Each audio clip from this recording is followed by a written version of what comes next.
Salut vous tous, ici Jeff Rose. Lorsqu'on parle de groupe country des années 2000, on pense à The Chick, Lady Hay ou encore d'autres comme cet incontournable Rascal Flatts.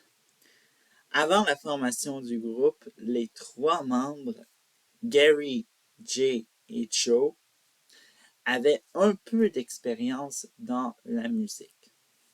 Joe DeMarcus, euh, je ne sais pas comment on prononce ça, faisait partie d'un duo de musique chrétienne East to West de 1993 à 1997.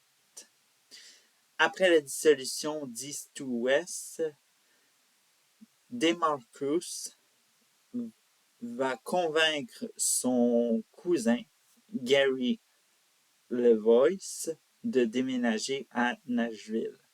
Les deux cousins vont travailler comme musiciens dans un bar sur Printer Alley.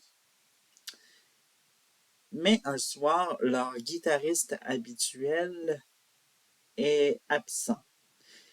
Ils décident de faire appel à Joe Downey en remplacement, dont DeMarcus avait rencontré alors que Ronnie était musicien pour la chanteuse Shelley White. Les trois, ensemble, vont créer une complicité et ainsi donner naissance au groupe Rascal Flatts. La nouvelle formation est présentée par la chanteuse Mila Mason, aux producteurs Mark Bright et Marty Williams, qui, avec qui ils vont enregistrer des démos.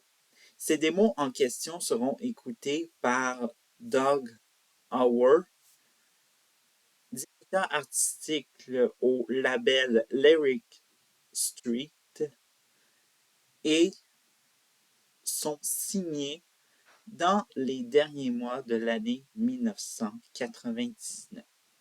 En février 2000, Rascal Flatts sort son premier single, Praying for the Daylight, et se classe troisième au Billboard Hot Country Songs.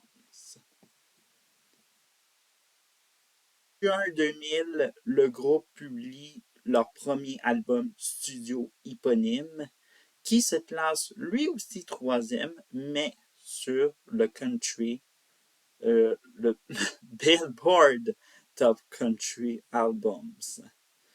Entre août 2000 et octobre 2001, Rascal Flatts se maintient dans le top 10 du Hot Country Songs avec les singles This Everybody Love,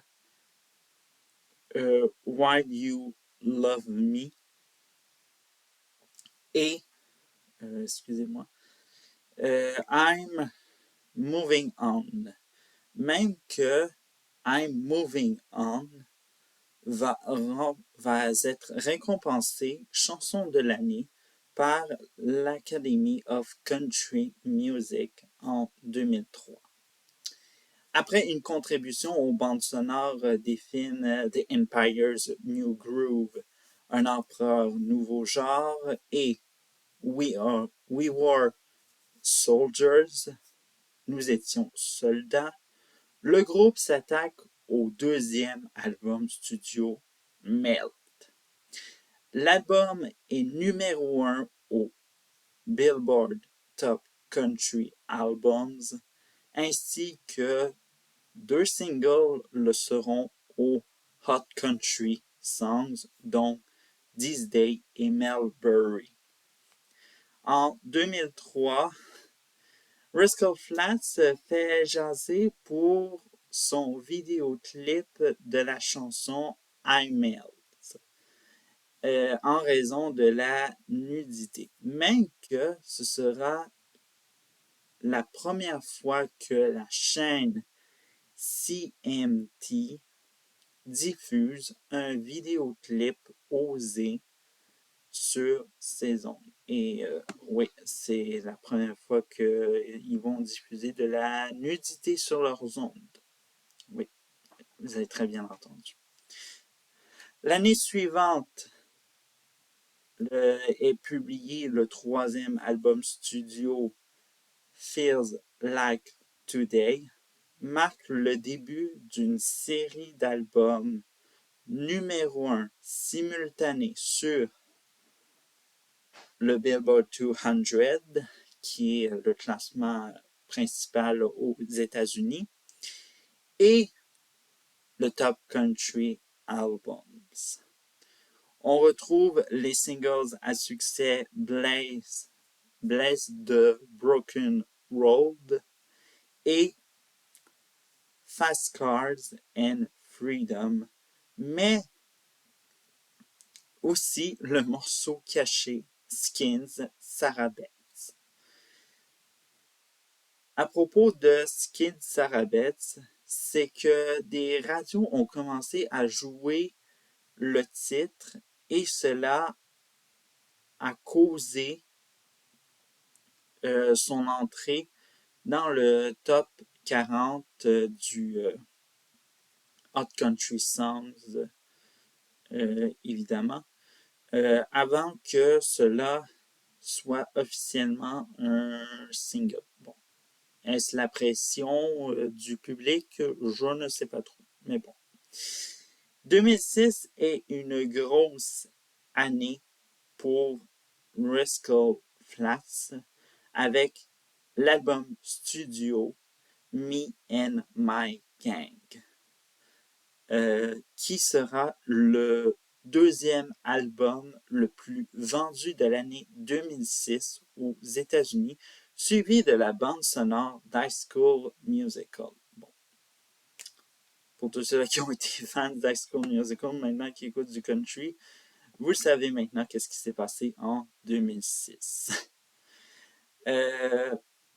Également, des entrées dans le top 10 du Billboard Hot 100 avec What Hurts the Most et la reprise de Life is a Highway pour le film Cars, les bagnoles.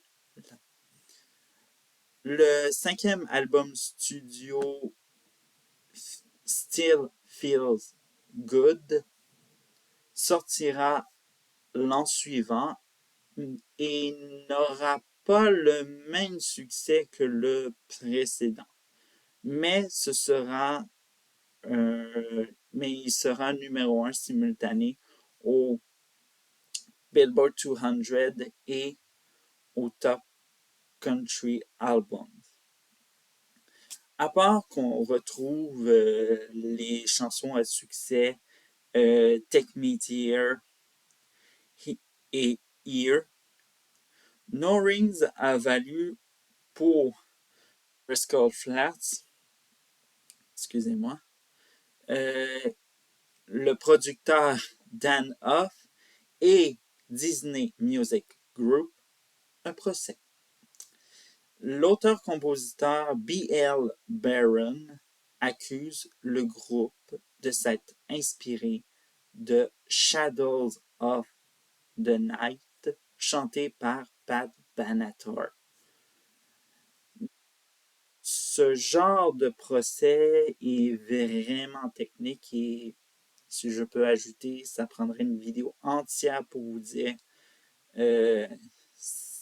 quel genre de...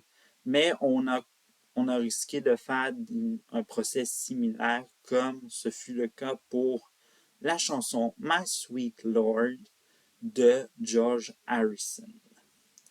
En 2009, le 6e album studio Unstoppable marque un tournant dans la carrière de Rascal Flatts, car non seulement c'est le dernier album numéro 1 aux États-Unis, mais aussi leur dernier sous le label Lyric Street. Lyric Street. Lyric Street va fermer en 2010 et le groupe va signer avec Big Machine, tout en continuant d'avoir du succès avec les albums Nothing Like This en 2010, Changed en 2012, Rewind en 2014, The Greatest Gift of All en 2016 et Back to Us en 2017. En 2020, Rascal Flatts annonce une tournée d'adieu, mais qui n'aura jamais lieu. Et vous savez également que, sans le dire pourquoi, évidemment. Alors, la formation a décidé de se séparer rapidement en 2021 et chacun des membres s'est concentré sur des projets solo. En octobre 2024, la formation annonce leur réunion et feront une première apparition lors du bal inaugural du président américain Donald Trump qui avait lieu le 20 janvier 2025 pour tous ceux qui s'en rappellent. En cette année 2025 et les 25 ans de Rascal Flatts, la formation compte partir en tournée, la tournée Live is a Highway, et un album de duo prévu en juin, Live is a Highway Refill Duet, dont le premier extrait qui est du nouveau matériel, I Dare You avec Jonas Brothers, est disponible. Et bien voilà, j'ai fait de mon maximum pour vous résumer 25 ans de carrière d'une des formations country les plus iconiques du 21e siècle. Jeff Rose pour Countrypedia.